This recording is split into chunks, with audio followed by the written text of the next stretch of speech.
тыңдаушылар, бүгін үшбұрыштың ұқсастығының үшінші белгісі. Не істейміз? Коэффициенттер бізде АБ қабырғасы 4 болса, АБ1, А1, В1 қабырғасы 6,6. Бұндай жағдайда біздің К коэффициентіміз 1,65-ке тең. Бұл қабырғалар пропорционал тең болу керек. Дидар? 3 болса қанша болады біздің К коэффициентіміз? 5 болады. 2 болса қанша болады? Салып аламыз. Мынау 2 болса, мына 3,3 салып аламыз. Ұқсас 2,3 салып атыңыз. Сондықтан 2-ні салып алдық. Енді келесі қабырға менде АБ қабырғасы. Жақсылап тыңдап Азамат қазір тағы сұрайсың.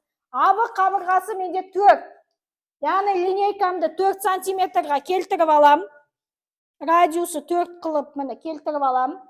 Сосын кейін А нүктесінен В нүктесіне салуға радиуспен шеңбер жасаймын. Одан кейін СВ қабырға менде неше? Міне СВ қабырға менде неше? 5. Жоқ, СВ. Мен салып алам. 3 көріп тұрсыз ба?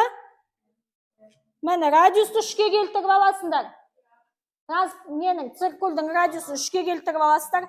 С-дан ұстайсыздар. Қиямыз. Көрдіңдер ме? Қиған мынау нүкте, яғни мына жағы 3 болды, мына жағы 4 болды деген сөз.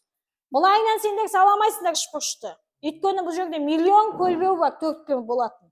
Он точно точкасын тек қана циркуль арқылы табасыңдар.